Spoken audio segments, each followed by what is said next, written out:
자, 기도 드리시겠습니다.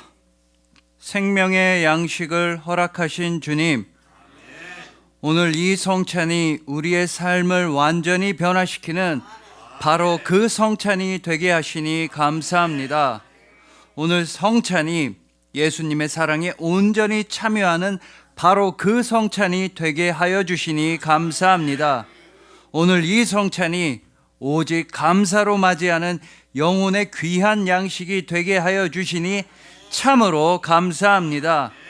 십자가 위에서 그 피를 다 흘리심으로써 우리에게 참된 음료를 부어주시고 그 몸이 다 깨어지심으로써 참된 양식을 베풀어 주신 우리 주님 예수 그리스도의 이름으로 기도합니다.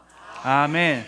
자, 오늘은 영혼을 위한 식사라는 말씀으로 성찬주일의 은혜를 함께 나누도록 하시겠습니다.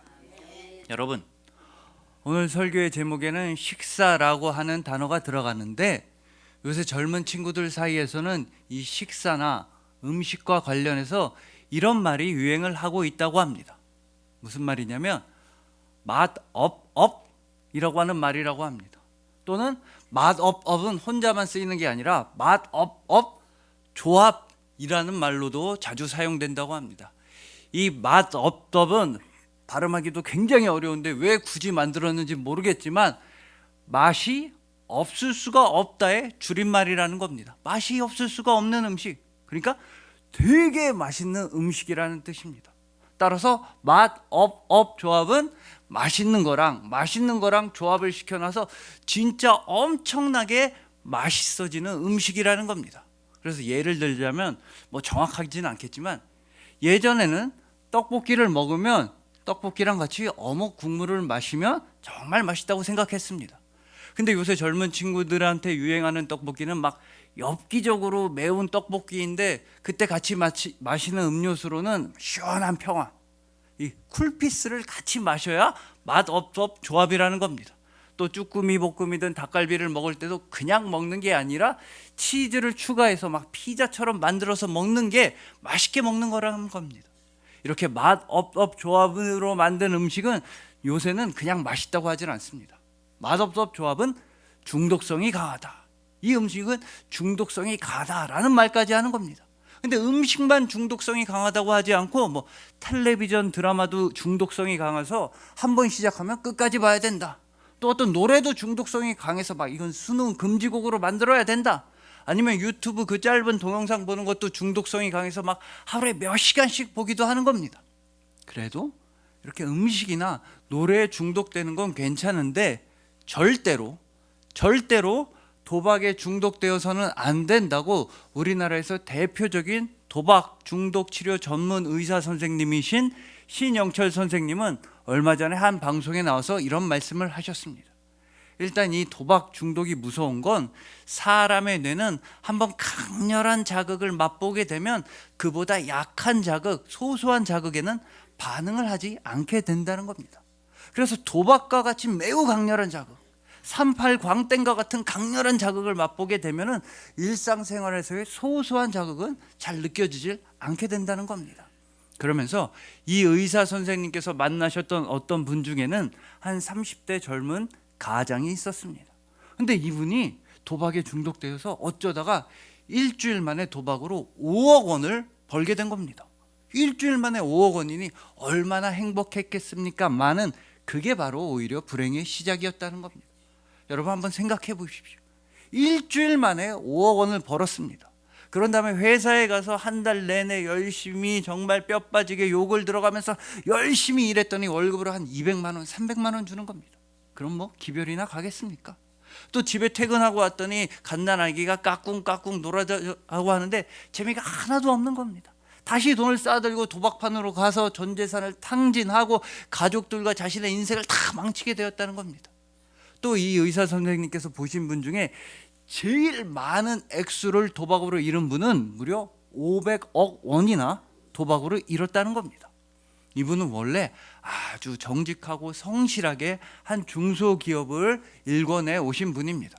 그래서 평소에는 사회에서 상도 많이 받고 여러 사람들의 존경도 받는 그런 훌륭한 분이었는데 은퇴를 하고 나서 이 카지노 도박에 딱 중독이 돼서 500억 원을 탕진하게 된 겁니다. 근데 정말 신기한 건 이분은 단 한 번도 평생 동안 단 한 번도 도박을 해본 적이 없었다는 겁니다. 뭐 화투짝이 됐던 트럼프 포커가 됐던 단 한 번도 도박을 한 적이 없는데 어떻게 해서 갑자기 도박 중독이 되고 500억 원이나 날리게 되었을까? 이야기를 한번 가만히 들어봤더니 이분은 평생 일을 도박처럼 해오신 겁니다. 젊었을 때 자신의 모든 열정과 에너지를 다 쏟아부어서 일을 중독처럼, 쉽게 말해 일 중독이셨던 겁니다. 그렇게 열심히 일을 하다가 은퇴를 하니까 그 모든 열정과 에너지를 쏟아부을 데가 없었습니다. 그러던 차에 카지노 도박을 만나게 되니까 완전히 중독돼서 500억 원이나 탕진하게 되었다는 겁니다. 그렇기 때문에 이 도박이라고 하는 건 결국에 방향성의 문제라고 말씀을 하시는 겁니다. 내 안에 있는 나의 열정과 에너지와 모든 것을 나 자신과 가족들과 사회와 이웃들을 건강하고 도와주는 방향으로 쏟아부을 것이냐, 아니면 나 자신과 가족들과 사회와 이웃들을 망치고 피폐하는 방향으로 쏟아부을 것인가, 이 방향성의 문제라고 하시는 겁니다. 그리고 우리 역시도 사랑하는 우리 가족들과 성도님들과 친구들을 건강하고 아름다운 방향으로 이끌어주고 도와주기 위해서는, 또한 무엇보다 지금까지 사랑하지 않았던 이웃들까지도 사랑하기 위해서는 우리 영혼에 거룩하고 신령하고 아름답고 신실한 양식을 섭취해야만 하니, 그게 바로 오늘 성찬식인 것입니다. 우리가 예수 그리스도의 몸과 보혈을 거룩함과 감사함으로 대할 때 바로 여러분들을 통해서 이 땅 가운데는 하늘나라의 능력과 변화와 은혜가 임하게 되는 것입니다. 바로 오늘 본문에서도 예수님께서 우리에게 베풀어 주신 그 참된 양식과 그 참된 음료의 의미에 대해 정확하게 말씀하여 주고 있습니다. 여러분들에게 영원하고도 거룩한 생명의 양식을 주기 위해서 예수님께서는 십자가 위에서 그 몸이 다 깨어지시고 그 피를 다 흘리셨다는 것입니다. 그러니 여러분들은 받기만 하면 된다는 것입니다. 여러분들은 그저 감사하기만 하면 되고 그저 누리기만 하면 된다는 것입니다. 왜냐? 그 모든 일들은 예수님께서 이미 십자가 위에서 다 이루셨으니 여러분들은 그저 예수님 사랑합니다 라는 사랑의 고백만 올려드리면 된다는 말씀인 것입니다. 예수님께서 여러분들에게 바라시는 건 뭐 돈도 아니고 명예도 아니고 아무것도 아닙니다. 예수님이 여러분들에게 원하시는 건 딱 한 가지, 바로 주님 사랑합니다 라는 신실한 사랑의 고백인 것입니다. 그래서 오늘은 오늘 본문 말씀을 통해서 하늘나라의 양식을 먹고 마심으로써 우리가 하늘나라의 건강함과 거룩함 그 자체가 되고, 우리를 통해서 이 땅 가운데 하늘나라의 변화와 능력이 나타나게 되는 우리 모두가 되기를 소망해 봅니다. 예수님께서 친히 십자가 위에서 죽으심으로써 영원하고도 거룩하고도 신령한 양식이 되어 주신 이 귀한 성찬주일의 여러분들을 주님의 이름으로 축복합니다.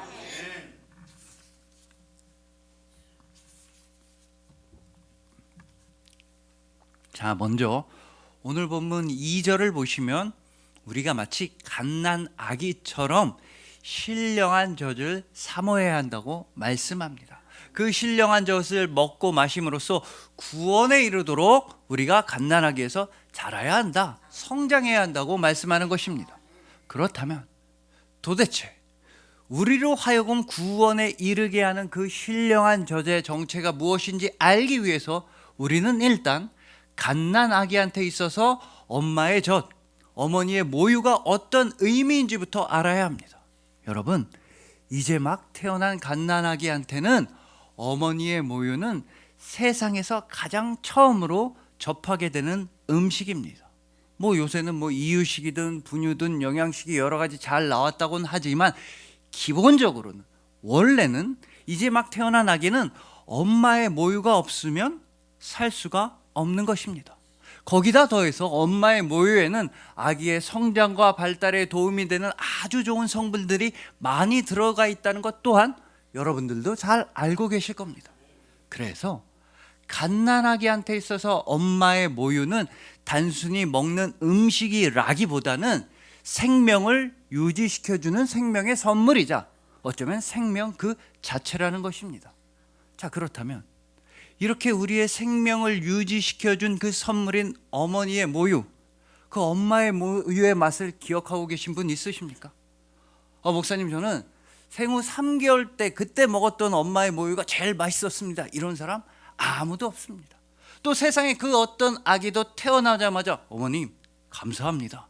어찌 저한테 이런 모유를 다 주시다니, 제가 다 기억하고 계산해서 나중에 효도하겠습니다, 이렇게 공손하게 인사하는 갓난한 게 아무도 없습니다. 그냥 자기가 살려고 애써서 먹는 것뿐입니다. 자, 그러니까 이 말씀은 우리가 우리에게 생명을 유지시켜준 그 모유의 맛을 잃어버렸다는 것은 곧 우리에게 생명을 주고 우리를 위해 모든 것을 헌신하고 희생한 나의 어머니의 은혜를 잊고 있다는 뜻입니다. 또한 더 나아가서 나에게 생명과 구원과 은혜와 모든 것을 다 베풀어 주신 하나님의 은혜를 잊어버리고 우리는 살아가고 있다는 것입니다. 어느샌가 우리가 숨 쉬는 것, 마시는 것, 먹는 것 너무나 당연해지고 말았습니다. 일터에 가서 일을 하고 월급 받고 가족들을 먹여 살리는 일 또한 당연해지고 말았습니다. 당연하기만 하면 그나마 괜찮은데 어느새 원망과 불평이 생겨납니다. 하나님, 나는 너무 가난한 거 아닙니까? 저 사람은 나보다 잘난 것도 없는데 왜 저 사람은 성공하고 출세합니까? 라는 불평이 생기게 되는 것입니다. 그런데 우리만 그랬던 게 아니라 위대한 신학자였던 어거스틴 역시도 처음에는 하나님의 말씀이 잘 이해되지 않아서, 하나님의 말씀 중에 받아들여지지 않는 부분이 많아서 심지어 하나님한테 이런 기도까지 했다고 합니다. 하나님, 내가 당신을 좀 잘 믿어보고 싶은데 이해가 안 되는 부분이 너무 많습니다. 나한테 뭔가를 좀 보여주십시오. 나한테 뭔가 확실한 걸 좀 보여주셔야 내가 당신을 믿지 않겠습니까? 이렇게 기도했다는 겁니다. 바로 그날 어거스틴은 꿈을 하나 꾸게 됩니다. 그 바닷가에 있는 하얀 모래사장에서 아주 어린 꼬마 소녀가 막 왔다 갔다 뛰어다니는 걸 보게 된 겁니다. 그래서 가까이 가서 뭐 하나 봤더니 그 어린 소녀는 조개 껍데기 작은 거 하나를 들고서 바닷물을 퍼서 조개 껍데기로 그 다음에 멀리 떨어진 모래 구덩이에 옮겨 담는 겁니다. 계속 그 일을 반복하는 겁니다. 그래서 어거스틴이 얘야, 너 도대체 지금 뭘 하고 있니? 그랬더니 그 꼬마애는 아저씨, 저는 저 바닷물을 몽땅 다 조개 껍데기로 해서 모래 구덩이에 다 옮겨 놓을 거예요, 이러는 겁니다. 그래서 어거스틴은 얘야, 그거는 안 될 말이다. 너 하루 종일 해봤지만 바다는 조금도 줄어들지 않았다. 그리고 어떻게 그 조개 껍데기로 또 모래 구덩이에 넣어봤자 다 물이 줄줄 새는데 그거는 안 될 말이다. 그랬더니 그 어린 소녀가 갑자기 정색을 하면서 아저씨, 그러면 아저씨는 저 바다보다도 훨씬 더 큰 하나님의 뜻을 어떻게 조개 껍데기보다도 작은 아저씨의 생각으로 이해해 보려고 한 거예요.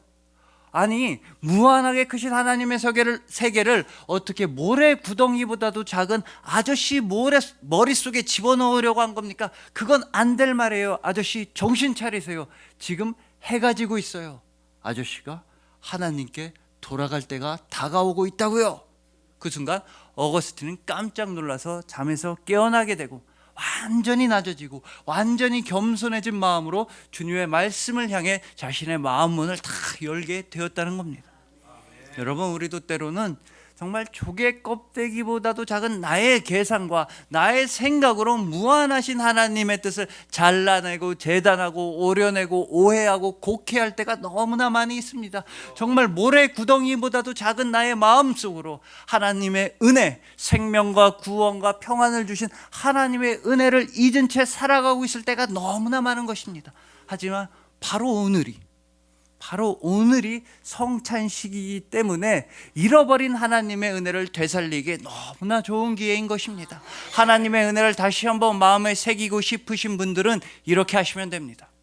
자, 아까 예를 들어서 우리에게 생명을 주었던 그 엄마의 모유가 기억이 나질 않는다, 나를 위해 희생하고 나를 위해 헌신한 엄마의 사랑과 은혜가 기억이 나질 않는다, 이런 분들은 어떻게 하시면 되냐 하면 여러분 자신을 바라보시면 되는 것입니다. 뭐 다른 데서 어머니의 은혜의 증거를 찾을 필요 없고 다른 사람한테서 어머니의 사랑의 증거를 찾을 필요가 없습니다. 그저 거울에 비친 나의 모습을 한 번만 바라보시면 되는 것입니다. 왜냐하면 여러분이라고 하는 사람 자체가 바로 어머니의 은혜와 어머니의 희생과 어머니의 헌신의 증거이기 때문입니다. 그러니까 내가 성장해온 딱 그만큼, 내가 자라온 딱 그만큼 확실하게 나의 어머니는 늙어갔으며 병들어 갔던 것입니다. 내가 살아있는 딱 그만큼, 나한테 생명력이 있는 딱 그만큼 나의 어머니는 확실하게 100% 확실하게 죽음에 가까워졌기 때문입니다. 마찬가지로 요즘 들어서 하나님의 은혜에 등을 돌리고 있는 분이 있으시다고 한다면, 요즘 들어 신앙생활에 슬럼프를 겪고 있는 분이 있다고 하신다면 바로 여러분 자신의 모습을 바라보면 되는 것입니다. 오늘 예배에 참석하고 있고 오늘 성찬에 참여하는 여러분 자신의 모습을 바라보면 됩니다. 바로 예배를 통해서, 성찬을 통해서 구원의 감격과 구원의 은혜에 참여하고 있는 나 자신의 모습을 깊이 바라보면 되는 것입니다. 그럴 때 우리는 우리에게 생명을 준 그 신령한 젖, 우리를 구원에 이르게 했던 그 신령한 젖의 정체를 깨달을 수 있게 되는 것입니다. 오직 예수 그리스도의 십자가 보혈이었습니다. 예수님의 십자가 보혈만이 지금까지 우리를 살아있게 하며 지금 이 순간에도 우리를 지켜주는 것이며 앞으로도 영원히 보혈이 여러분들을 보호하여 주시는 것입니다. 그렇기 때문에 이렇게 다시 한번 예수 그리스도의 십자가 보혈의 은혜를 마음속에 새기게 해주기 때문에 성찬식은 너무나 귀하고 감사한 예식인 것입니다. 그러니 부디 지금까지 지내온 것 모두 다 주의 크신 은혜임을 감사함으로 고백하시길 소망합니다. 예수님의 십자가 보혈이 없었던들 나의 생명도 없고 구원도 없고 나의 존재도 없고 아무것도 없었다는 것을 기억하시길 소망하는 것입니다.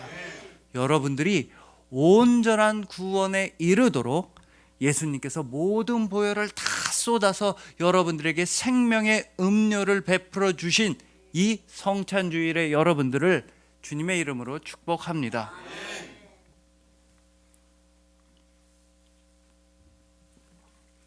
자, 다음으로 오늘 본문 4절에서는 예수님은 산돌, 살아있는 돌이라고 말씀합니다. 그런데 모든 사람들한테는 버림을 당하시고 하나님 아버지한테는 택하심을 받은 산돌이라고 말씀하는 것입니다. 이런 대표적인 사례를 출애굽기 17장에서 찾아볼 수 있다고 줄리어스 김 목사님은 본인의 책에서 말씀하십니다. 이때가 언제냐면 이스라엘 백성들이 애굽에서 나온 지 얼마 안 됐는데 마실 물이 없다고, 목이 마르다고, 우리 죽겠다고 막 불평불만을 터뜨릴 때였습니다. 애굽에 있는 게 나았다, 이러다 우리 다 죽는다, 막 원망을 했습니다. 그러자 모세는 하나님 어떻게 해야 합니까? 조금 있으면 저 백성들이 돌을 들어서 나를 쳐서 죽일 것 같습니다. 하나님 어떻게 해야 합니까? 물어봤습니다.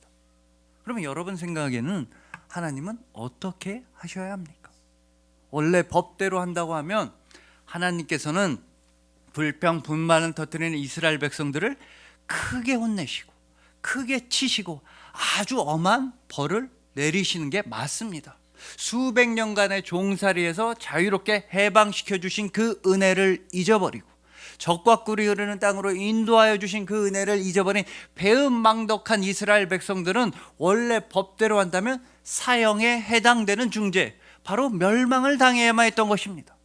그러나 하나님 아버지께서는 이스라엘 백성들을 치시는 게 아니라 오히려 이렇게 하라고 매우 놀라운 말씀을 출애굽기 17장 6절에서 해주셨던 것입니다. 내가 호렙산에 있는 그 반석 위 거기서 내 앞에 서리니 너는 그 반석을 치라. 그것에서 물이 나오리니 백성이 마시리라. 여러분, 원래대로라고 하면 하나님께서는 죄악을 저지른 이스라엘 백성들을 치셔야 했는데 그러지 말고 모세한테 지팡이를 들어서 반석을 치라고 말씀하십니다. 그러면 그 반석이 열려서 생명수가 솟아나서 너희들이 먹고 살 수 있을 거라고 말씀하시는 것입니다. 여기에서 제일 중요한 말씀은 역시나 내가 호렙산에 있는 그 반석 위 거기서 내 앞에 서리니 라는 말씀입니다. 자, 여러분, 반석이 있고 하나님께서는 그 반석 위에 서실 테니까 반석을 치라고 말씀하셨습니다. 이건 무슨 뜻입니까? 자, 보십시오.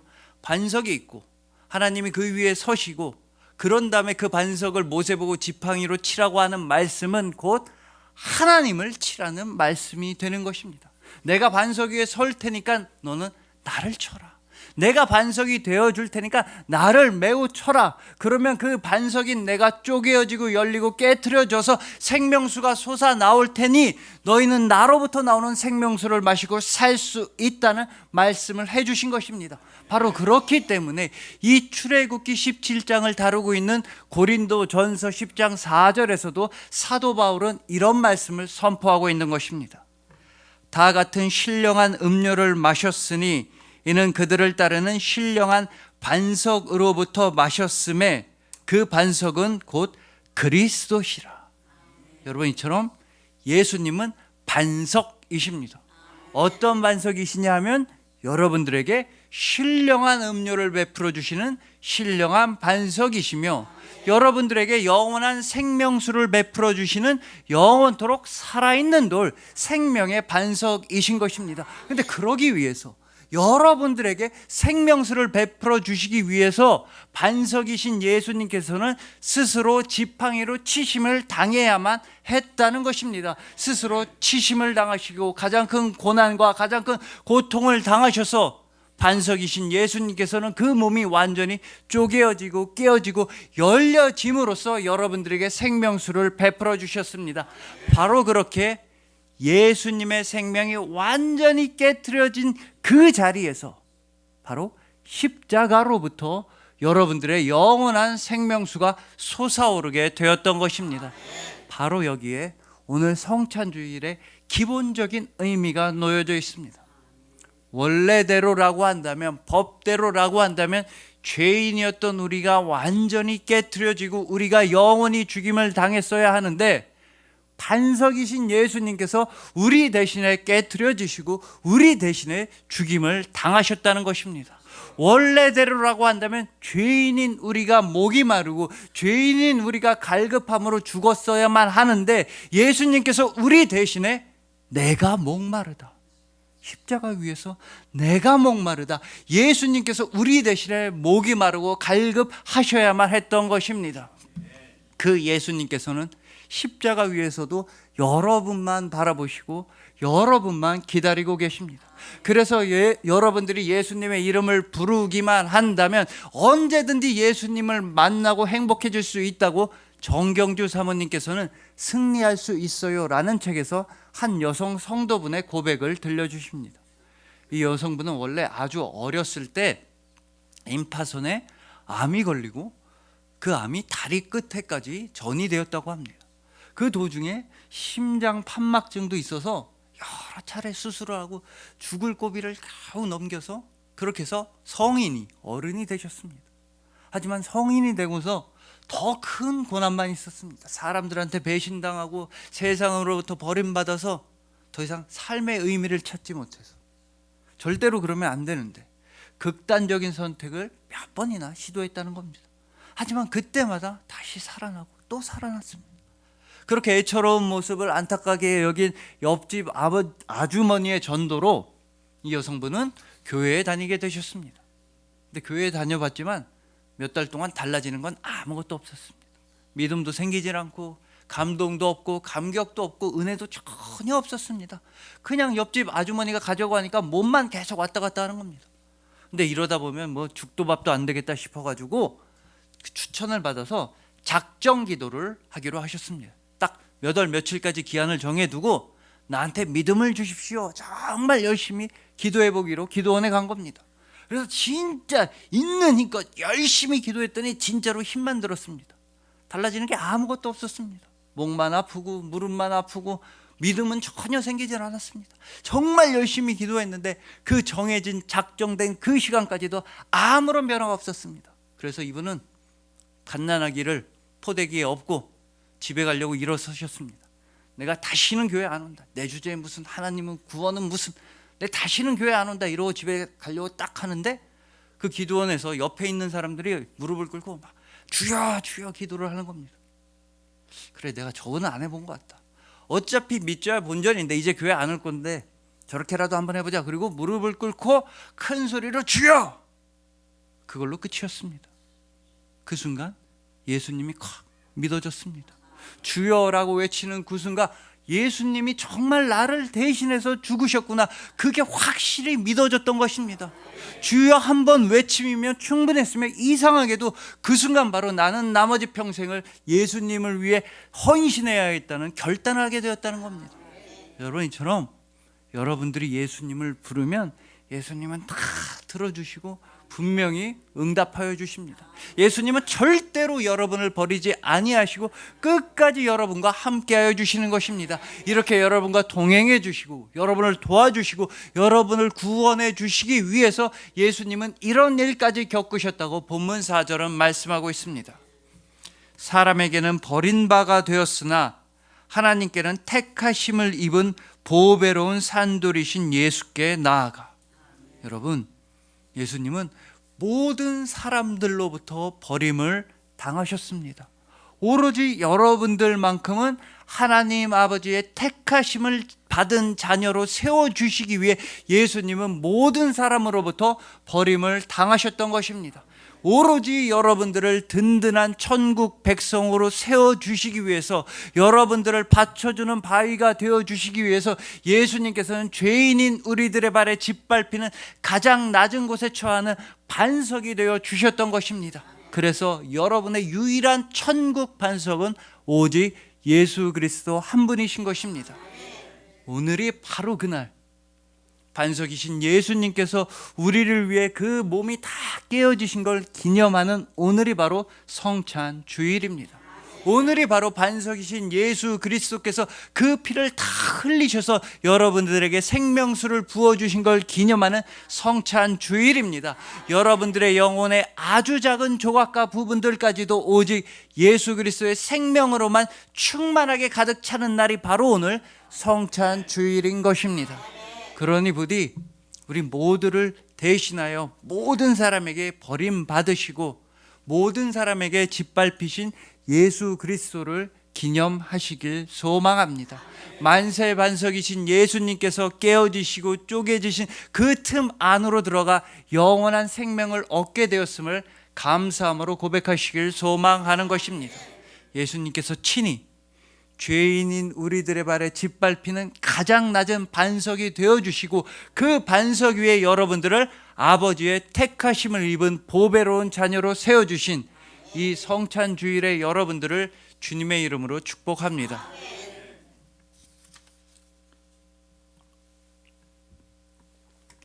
자, 이제 마지막으로 오늘 본문 5절을 보시면 예수님께서는 산돌, 살아있는 돌이시며 우리는 그 산돌이신 예수님을 본받아서 신령한 집이 되어야 한다. 신령한 제사를 드리는 거룩한 제사장이 되어야 한다고 말씀하고 있습니다. 이 말씀에서의 핵심이자 출발점이자 목표는 역시나 예수님께서는 산돌, 살아있는 돌이시라는 말씀입니다. 근데 여러분, 조금만 한번 생각해 보시면 이 돌이라는 거 하는 것은 구성 성분만 따지고 보면 사실상 흙이랑 똑같습니다. 잘 디자인 흙들을 고온 고압으로 아주 단단하게 뭉쳐 놓으면 저기 지하 수천 미터 밑에서 지각의 힘으로 아주 단단하게 흙을 뭉쳐 놓으면 그러면 단단한 돌이 되는 겁니다. 반대로 그 단단한 돌이라고 할지라도 잘게 부수어 놓으면, 자연적인 풍화작용이든 인위적인 힘을 가하든 돌을 아주 잘게 부수면 그러면 흙이 되는 겁니다. 돌이랑 흙은 구성성분이 똑같습니다. 그렇기 때문에 예수님께서는 산돌이시라는 오늘 본문 5절 말씀은 예수님께서는 흙으로 빚어진 우리와 똑같아지셨다는 말씀을 포함하고 있는 것입니다. 예수님은 정말로 우리랑 똑같은 육신을 입으셨으며 우리랑 똑같은 살과 피를 지니시고 우리를 만나 주셨습니다. 하지만 예수님은 그저 흙에 불과한 우리, 그저 티끌만도 못한 우리랑은 다르신 분이십니다. 그러니까 말하자면 예수님은 그냥 흙이 아니시며 그냥 돌이 아니십니다. 예수님은 죽어있는 돌, 무생물인 돌이 아니라 분명히 오늘 본문에서 예수님은 산 돌, 생명이 있는 돌, 생명의 주님이시라고 말씀하는 것입니다. 즉 예수님께서는 우리랑 똑같은 육신을 입으셨지만 죄는 전혀 없으신 분이라는 뜻입니다. 자, 이렇게 우리랑 똑같아지셨지만 죄가 전혀 없으시고 완전하게 거룩하신 예수님으로 말미암아 우리가 신령한 집이 되어야 한다는 것이 오늘 본문 5절입니다. 신령한 집, 바로 예수님의 집. 여러분들은 예수님의 교회, 바로 여러분들이 성전이라는 뜻입니다. 또한 여러분들은 신령한 제사를 드리는 거룩한 제사장, 거룩한 그리스도인, 거룩한 성도가 되었다는 것이 오늘 본문 5절 말씀의 감사한 의미입니다. 특히나 이 오늘 본문 5절이 증언하는 신령한 제사 중에서 우리 기독교가 특별하게 여기고 아주 감사함과 정말 거룩함으로 대하는 신령한 제사, 신령한 예식이 두 가지가 있는데 그 중에 하나는 세례식이고 다른 하나가 바로 오늘 성찬식인 것입니다. 특히 이 성찬을 통해서 예수님께서는 당신의 몸과 보혈을 여러분들에게 온전히 허락해 주십니다. 그래서 그 예수님의 몸과 보혈을 마심으로써 여러분들은 예수님과 가장 가까워지고 예수님을 가장 닮은 신령한 집, 교회가 되는 것이며 성찬을 통해 여러분들은 거룩한 제사장, 거룩한 그리스도인이 되는 것입니다. 그러므로 이 성찬에 참여한다는 것은 곧 예수 그리스도의 십자가와 부활에 참여한다는 의미이며 동시에 하나님 나라에 참여한다는 의미이며 결국에는 예수 그리스도의 사랑에 참여한다는 뜻인 것입니다. 이 성찬은 여러분들의 영혼을 위한 식사이며 이 식사를 통해 여러분들의 영혼에는 오직 예수 그리스도의 사랑으로만 가득가득 충만하게 채워지는 것입니다. 그래서 오늘 성찬을 통해서 바로 예수 그리스도의 몸과 보혈을 대하심으로써 여러분들은 이 세상을 넉넉하게 승리하게 되는 것입니다. 왜냐하면 성찬식은 결국 여러분들을 향하신 예수 그리스도의 영원하신 사랑이기 때문입니다. 그리하여 우리를 대신하여 그 모든 피를 다 흘려주신 예수님께서 친히 천국 양식이 되어주신 여러분들, 우리를 대신해서 그 몸이 다 깨어지신 예수님께서 친히 천국 반석이 되어주신 여러분들, 성찬 예식에 참여함으로써 예수 그리스도의 사랑에 영원토록 참여하시는 여러분들을 진심으로 사랑하고 축복합니다. 기도드리시겠습니다. 생명의 양식을 허락하신 주님, 이 깊은 수렁과 세상과 사람들 사이에서 힘들어하던 우리의 발을 천국 반석 위에 든든히 세워주시니 감사합니다. 스스로 버림받은 돌이 되시고 스스로 깨어지신 반석이 되심으로써 우리를 끝까지 든든하게 붙들어 주시니 감사합니다. 우리를 대신하여 그 피를 다 흘리시고 우리를 대신하여 죽임을 당하신 예수 그리스도의 십자가 보혈만 의지하여 나아갑니다. 우리의 죄악을 깨끗하게 씻어주시고 우리의 연약함을 채워주시고 우리를 사랑하여 주시니 감사합니다. 성찬은 오직 예수 그리스도의 사랑임을 감사함으로 고백합니다. 이 성찬 예식을 통해서 예수님이 우리 안에 머무르시고 우리가 예수님 안에 머물러 하늘나라의 사랑이 이루어집니다. 감사합니다. 십자가 위에서 그 피를 흘리심으로써 우리에게 참된 음료가 되어주시고 십자가 위에서 그 몸이 다 깨어지심으로써 우리에게 참된 양식이 되어주신 우리 주님 예수 그리스도의 이름으로 기도합니다. 아멘.